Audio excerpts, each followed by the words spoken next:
Tô Tiểu Hổ nằm trên giường nghiên cứu miếng ngọc bình an khấu. Tôi không có ký ức 5 năm qua của nguyên chủ. Vương chủ nhiệm cũng không nói rõ được lai lịch của thứ này.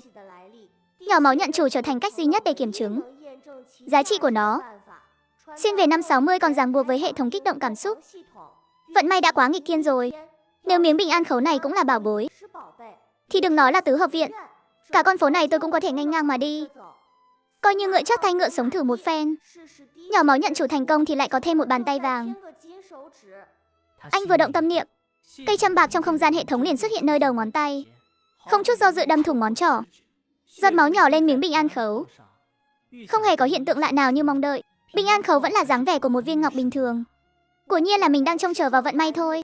Miếng bình an khấu này chỉ là một món đồ bình thường. Vừa dứt lời, cảm giác chóng mặt, trời đất quay cuồng ập đến. Tô Tiểu Hổ trấn tĩnh tinh thần, mở mắt ra liền thốt lên kinh ngạc. Mình quả nhiên là hiện thân của may mắn. Thế này mà cũng thành công.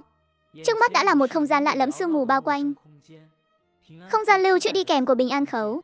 Tô Tiểu Hổ vui mừng phát cuồng. Không gian này tuy không lớn nhưng lại có thể chứa vật sống. Vừa vặn giải quyết được vấn đề trong coi bò sữa của hệ thống. Anh động tâm niệm, chuyển con bò sữa vào bên trong. Không gian còn tự có chức năng vắt sữa tự động. Chẳng mấy chốc đã đầy một xô sữa nóng. Tô Tiểu Hổ uống một ngụm, đôi mắt sáng rực lên tái trả mẹ ơi. Sữa này tươi quá đi mất. Ngon hơn sữa nguyên chất ở hậu thế gấp 10 lần còn chưa đủ. Sau khi ổn định con bò sữa, Tô Tiểu Hổ động tâm niệm quay trở lại giường sưởi. Thấy Lâm Xuân Mai và bé Nan Nan đang ngủ say. Anh thở phào nhẹ nhõm, sắp xếp xong các chức năng của không gian liền yên tâm đi ngủ.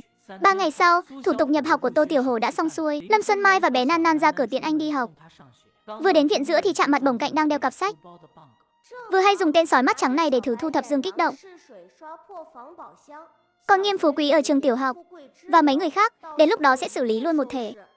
Mấy người nhanh chóng đến trường tiểu học Hồng Tinh. Lâm Xuân Mai dắt đứa trẻ đi hỏi đường. Giáo viên vừa nghe là do Vương chủ nhiệm giới thiệu, lập tức đón tiếp nhiệt tình, dẫn đường đến văn phòng hiệu trưởng. Vương chủ nhiệm đã chào hỏi trước rồi. Thủ tục được giải quyết ngay lập tức. Thủ tục xong xuôi, hiệu trưởng Lý trực tiếp đưa họ đến lớp 1 khối 1. Gọi giáo viên chủ nhiệm Nhiễm Thu Diệp ra. Thật đúng là nữ thần mà ngốc trụ theo đuổi mấy năm trời. Nghe nói nhân duyên của Nhiễm Thu Diệp bị Tần Hoài Như phá hỏng. Với khí chất này, không coi trọng ngốc trụ cũng là bình thường. Cô Nhiễm, gửi cho cô một học sinh. Tô Tiểu Hổ, đích thân Vương chủ nhiệm giới thiệu đấy. Khả năng cao là một tiểu thiên tài. Dạ được, hiệu trưởng cứ yên tâm ạ. Chào cô Nhiễm ạ. Tiểu Hổ nhà tôi sau này làm phiền cô giáo rồi. Lâm Xuân Mai dặn dò Tô Tiểu Hổ vài câu. Mẹ làm yên tâm, con nhất định sẽ nghe lời cô giáo. Nan Nan, tan học anh sẽ mang đồ ngon về cho em. Tiểu Nan Nan gật đầu lìa lịa. Đợi Lâm Xuân Mai và hiệu trưởng Lý đi rồi, Nhiễm Thu Diệp dịu dàng nắm lấy tay Tô Tiểu Hổ, dẫn cậu bé vào trong lớp học. Lại phải học lại giáo dục bắt buộc 9 năm. Thật đau đầu, phải nhanh chóng thành thần đồng để nhảy lớp. Nhưng mà trước đó, phải xử lý cho bổng căng thê thảm để nhận dương báu đã. Không ai có thể ngờ được, đứa trẻ mồ côi 8 tuổi đầy dấu vết chạy nạn này lại là thiếu niên thiên tài mang hệ thống xuyên không tới. Cô Nhiễm, con giơ tay ngay trước mặt cô rồi này. Mau gọi con đi, mau gọi con đi. Sự tranh giành trả lời bất ngờ khiến Nhiễm Thu Diệp nhất thời chưa kịp phản ứng. Tô Tiểu Hổ đã nghiêng đầu nhỏ hỏi dồn, ánh mắt đầy vẻ của quyết. Vừa nãy con trả lời không đúng sao ạ? Không có, hoàn toàn chính xác. Tiểu Hổ, trước đây con từng học qua bình âm rồi sao? Dạ chưa, đây là lần đầu con tiếp xúc ạ. Nhiễm Thu Diệp định thần lại, liên tục đưa ra những câu hỏi bình âm hóc búa. Tô Tiểu Hổ lại ung dung bình tĩnh, trả lời trôi chảy, khiến cả lớp hoàn toàn tâm phục khẩu phục. Cô giáo Nhiễm, cuốn sách giáo khoa ngữ văn này em đã xem nát cả rồi. Cô cứ chọn bừa một phần hỏi em đều biết hết.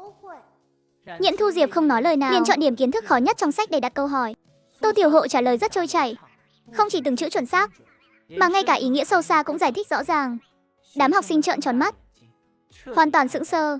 Trung tan học vang lên, Nhiễm Thu Diệp chấn động gấp cuốn sách lại. Chỉ trong một tiết học ngắn ngủi, cô đã hỏi hơn nửa nội dung giáo trình. Tô Tiểu Hổ không chỉ trả lời không sai một chữ, mà cách giải thích lại vô cùng rành mạch, còn dễ hiểu hơn cả phần phân tích trong sách. Thành công thu thập lượng lớn cảm xúc kinh ngạc của Nhiễm Thu Diệp. Nhận được dương báu màu xanh lá, một âm thanh thông báo hệ thống vang lên trong đầu Tô Tiểu Hổ. Dù chỉ là dương cấp thấp nhất, anh cũng vui vẻ nhận lấy món lợi bất ngờ này. Một lát sau, hai người đứng trước cửa văn phòng hiệu trưởng. Lúc này hiệu trưởng Lý đang huấn thị cho mười mấy giáo viên. Hiệu trưởng, có chuyện tốt vô cùng. Ngài xem nhanh đi, Tiểu Hổ là một thiên tài nhỏ tuổi. Trong thời gian ngắn đã nắm vững toàn bộ kiến thức ngữ văn lớp 1. Em đã trực tiếp kiểm chứng, hoàn toàn là sự thật. Nghiêm Phú Quý cười nhạo đầu tiên, giọng điệu đầy vẻ khinh bỉ. Cô giáo Nhiễm đừng nói bậy bạ. Tôi với Tô Tiểu Hổ ở cùng một khu viện. Thằng nhóc này chính là một tên hỗn thế ma vương. Ngay cả người lớn mà nó còn dám đánh bị thương. Đồ sói mắt trắng vô ơn bạc nghĩa mà là thiên tài cái gì. Đúng là nực cười. Nhưng giáo viên già khác cũng lần lượt phụ họa, nghi ngờ Nhiễm Thu Diệp nôn nóng lập công. Nói quá sự thật, tất cả im miệng hết cho tôi. Các người còn chút giác ngộ nào của một nhà giáo nhân dân không? Sự việc chưa điều tra rõ ràng, ai cho phép các người tùy tiện bôi nhọ nhân cách học sinh? Thần đồng cái nỗi gì, thưa hiệu trưởng? Không phải chúng tôi không có giác ngộ, mà là thằng nhóc này tuyệt đối không thể là thần đồng. Tôi ở cùng viện với nó. Nó đức hạnh thế nào tôi là người rõ nhất. Ở trong viện thì kiêu căng ngạo mạn, không tôn trọng bề trên, chẳng có chút lễ phép nào, suốt ngày chỉ làm việc xấu. Nó mà cũng thành thần đồng được thì đúng là không còn thiên lý nữa. Lão già kia, bớt rát vàng lên mặt mình đi. Ông tính là loại bề trên nào chứ? Tôi mà có loại bề trên như ông, xui xẻo 8 đời cũng không đủ. Nhóc con, mày dám ăn nói với tao như thế sao? Phản trời rồi, ông cái gì mà ông? Họ Nghiêm kia, chúng ta chẳng liên quan gì nhau cả.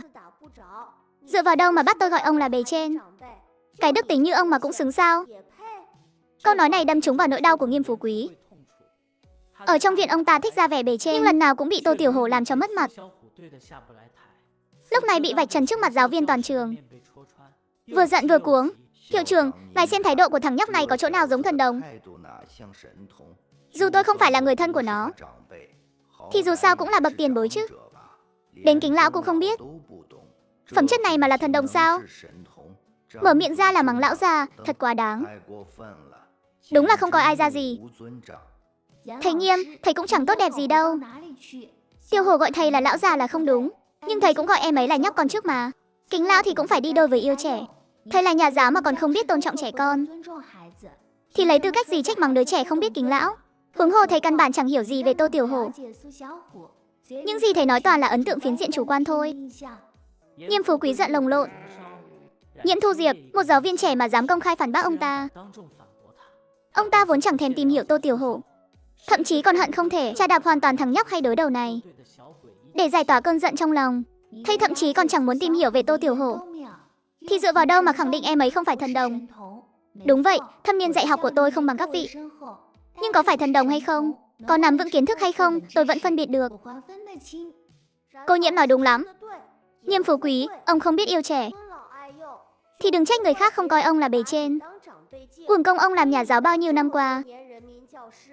Đạo đức nghề nghiệp đúng là vứt cho chó ăn rồi. Còn về việc tôi có phải thiên tài hay không, chỉ cần biểu diễn trực tiếp một chút là rõ ngay thôi. Dù sao thì thế giới của thiên tài là tầm cao mà cả đời này ông cũng không chạm tới được. Nhóc con, đây là do mày tự tìm đường chết. Đã muốn tự chuốc lấy khổ cực, thì đừng trách tôi khiến mày phải lộ nguyên hình ngay tại đây.